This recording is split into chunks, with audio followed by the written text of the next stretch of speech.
Hello everybody. In this episode, I'd like to talk about timelines around your goals. I know that everybody tells you or speaks about the fact that your goals must be smart. They must be specific, they must be measurable, they must be achievable, they must be realistic, and they must be time bound. And so time bound means that you put a time frame to when that goal needs to be achieved. But oftentimes it's difficult to identify which goals should be short term, which goals should be long term, and even which goals should be medium term.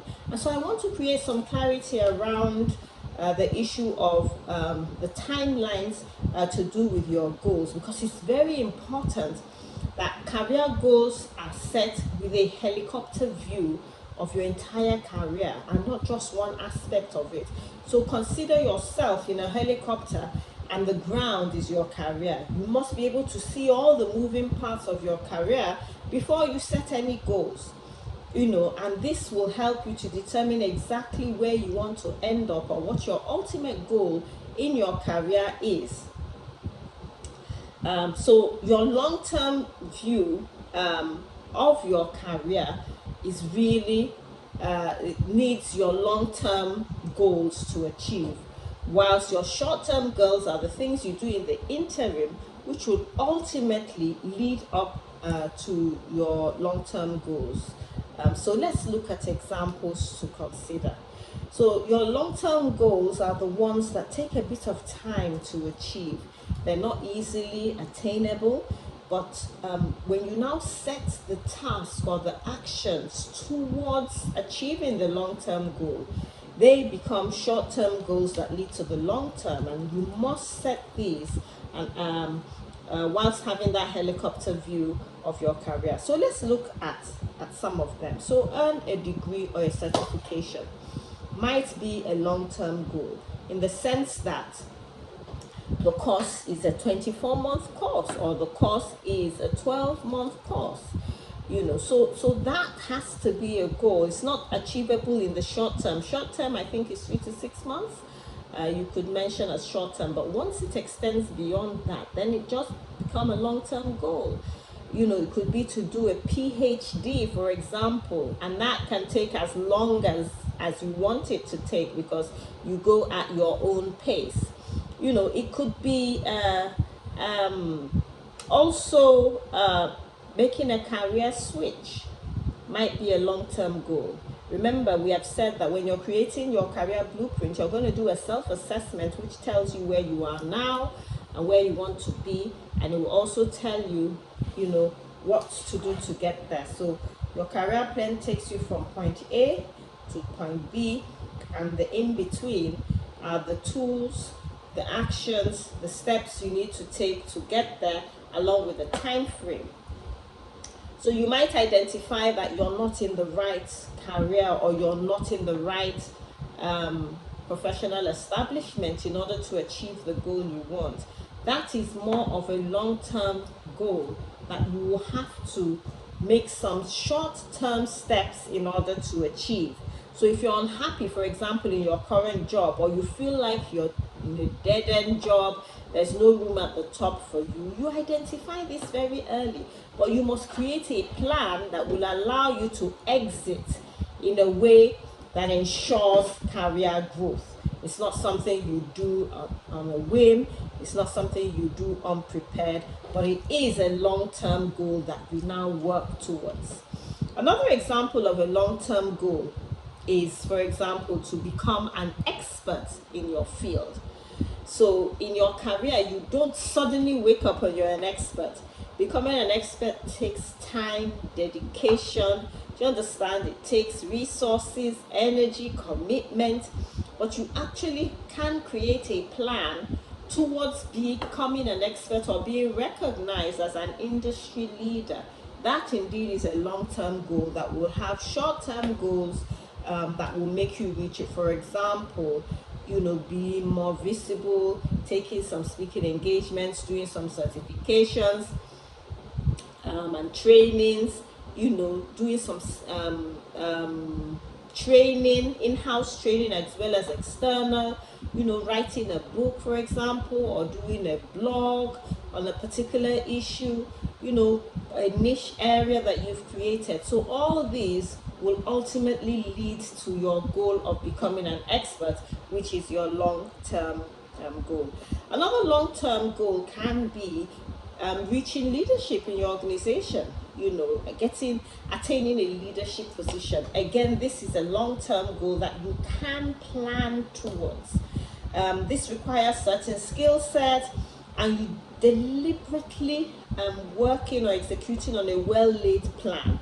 It's not achieved by backing all the orders down on people you work with, your subordinates in the workplace.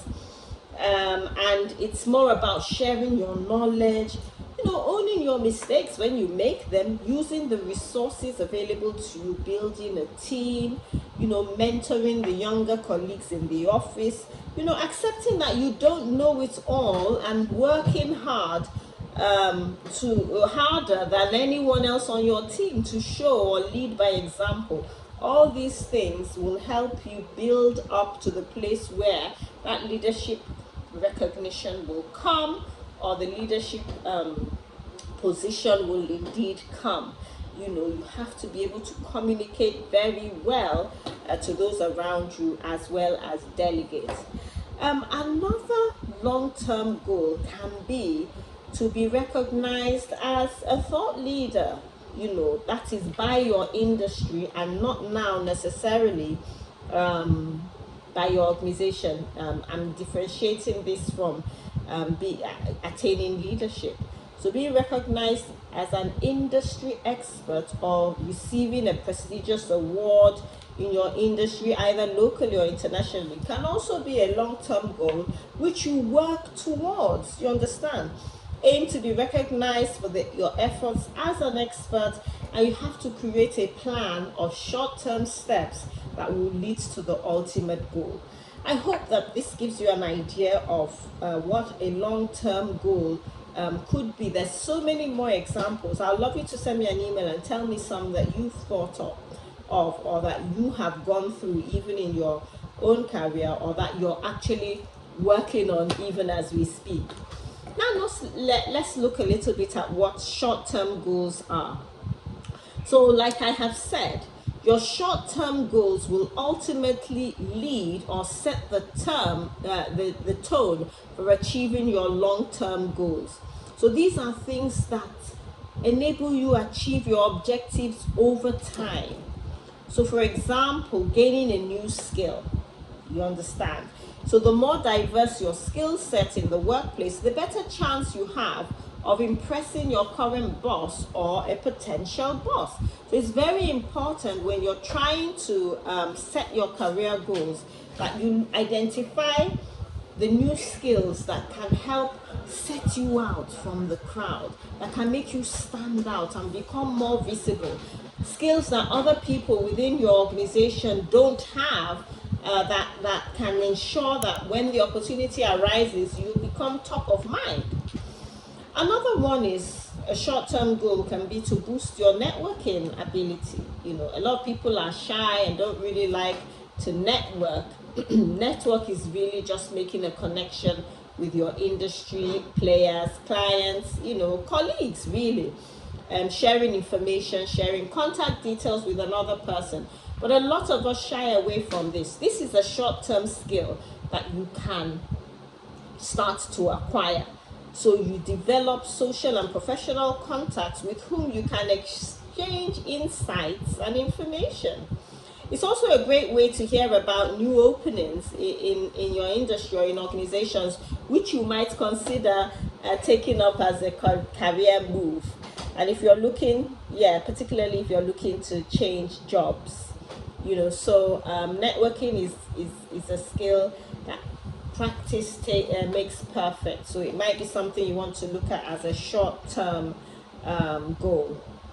Another short-term goal can be to seek an internship, with a large company, or to volunteer to do the work. It's a nice way to get into a company and learn the skills, learn on-the-job skills.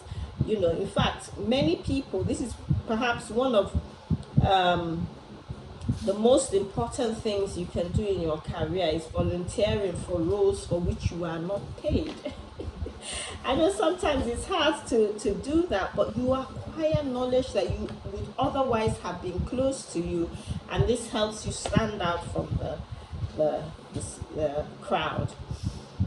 Okay, another short-term goal you could potentially set in your career is to improve your writing skills. So that could basically be done by taking a course, 3-6 week, 3-month course on letter writing, or improving your sales and marketing skills. Again, a short course will help you to do this. These are short-term goals that can help you meet your career targets, meet your professional targets and lead to career growth. Another one is improving your public speaking skills. Again, very necessary if you know you want to become a leader of tomorrow. This might be an area where you can actually also do some form of training to improve yourself. Another short-term goal is to learn about the digital world, the social media space. How can you project yourself there? You can learn these skills. So it's very important, like I said, when trying to set your career goals, to take time to distinguish between your short-term, medium-term, and long-term goals, because each of them will have an impact on how fast you grow or go up the career ladder in your heels.